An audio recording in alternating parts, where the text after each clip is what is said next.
সবাই আমাকে ভালোবাসা দিবেন, আপনাদের কাছে এটি আমার। আসসালামু আলাইকুম। আমি কেন ভিডিও চাইলাম বুড়া বয়সে, জানতে চাইলে পুরা ভিডিওটা দেখো। দর্শক বন্ধুরা, আপনারা অনেকেই জানতে চাইছেন যে দাদাকে আমি কোথায় পেলাম, বা দাদার সাথে আমার কিভাবে যোগাযোগ হলো এবং দাদা কিভাবে ভাইরাল হলো। তো এই প্রশ্নটা সবারই, অনেকে বিশেষ করে অনেকে আমাকে কল দিয়ে বলে, ভাই তুমি দাদার সন্ধান কিভাবে পাইলে, বিশেষ করে প্রবাসীরা এবং আমার এলাকা থেকে অনেকে বলে যে কিভাবে দাদার সন্ধান পেলাম। তো আজকের ভিডিওতে আমরা পুরোপুরি ডিটেলস আপনাদেরকে জানানোর চেষ্টা করব। তো আপনাদেরকে আমি একটু আগে দেখাই, দেখেন এই যে দেখতে পাচ্ছেন আওয়ারটা আছে না, এই দাদা কিন্তু মোবাইলটা ধরো, দাদা কিন্তু এই হাওরে প্রায় দিনের 12 ঘন্টায় কাজ করে থাকে। তো কাজ করার কারণ হয়েছে মানে দাদা একটু অসহায় এবং গরিব।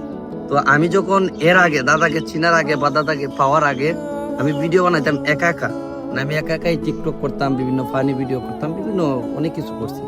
তো অনেকদিন ট্রাই করছি, আমি একা পারি নাই। তো হঠাৎ তখন দাদাকে দেখতেছি এই হাওয়ারটাতে দাদা কঠোর পরিশ্রম করতেছে, একটা গাছের বার নিছে, নিত্যবার মানে সারা শরীর দিয়ে ঘাম পড়তেছে, এই ঘামে শরীরের সব কাপড় চোপড় একদম ভিজে গেছে। আমার প্রথমের দিকে মনে হয়েছে সে গোসল করছে, পরে যখন আমি দাঁড়ে আস্তে আস্তে দাদার কাছে গেলাম, গিয়ে বুঝতেছিলাম যে আসলে কি, সেটা দেখতেছি পরিশ্রমের ঘাম। তো তারপরে এই পরিশ্রমের ঘামের ভিডিও আমি কিন্তু লুগায়া করছি, দাদার দেখায় করছি না। দাদা শুরুতে কোনো ভিডিও দেখায় করছি না, লুগায়া করছি না, লুকাইয়া। তখন আমি লুগায়া করছি যে একটা পরিচিত লোক ভিডিও যে করতাম কি হতো কি ভাবে। পরে কি করলাম, এই দিন লুকায় ভিডিও করছি, পরের আবার আরেকদিন সেম টাইম মানে বিকালবেলা আসছি আমি আওয়ারে ভিডিও করার জন্য। সেখান থেকে দাদা কঠোর পরিশ্রম করতেছে। সেই সময় আমি দাদার জিগাইলাম, দাদা আপনি এই বয়সে এত পরিশ্রম করেন কেন? দাদা বলে, কি আর করবো, আমি গরিব মানুষ, আমাকে পরিশ্রম করতে হয়, কারণ আমার সংসার আমাকে দেখতে হয়। ওই দিন আমি দাদাকে 100 টাকা দিছিলাম, একদম শুরুতে দিছিলাম না, একদম শুরুতে 100 টাকা দিছি দিয়া ওই দিন ভিডিও করছি একদম দেখাইয়া।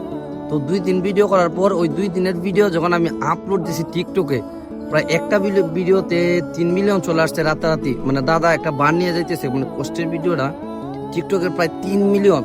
তখন প্রায় রাতারাতি আমার প্রায় 10,000 ফলোয়ার হয়ে গেছে, যেখানে 1000 ফলোয়ার ছিল।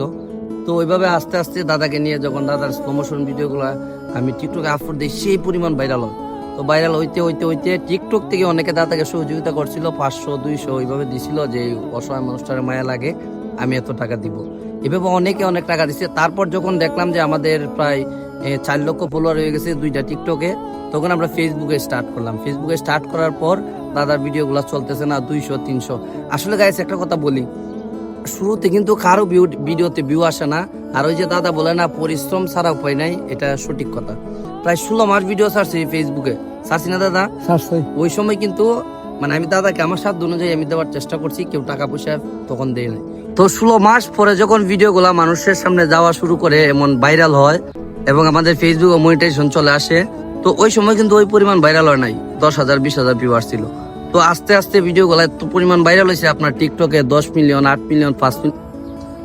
আস্তে আস্তে যখন ভিডিওগুলো ভাইরাল হয়, তখন ফেসবুকে প্রায় অনেকগুলো ভিডিওতে মিলিয়ন চলে আসে।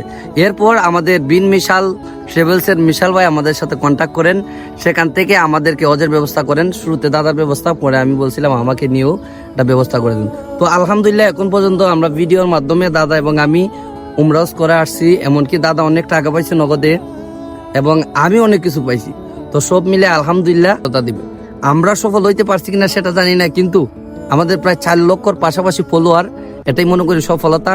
আলহামদুলিল্লাহ।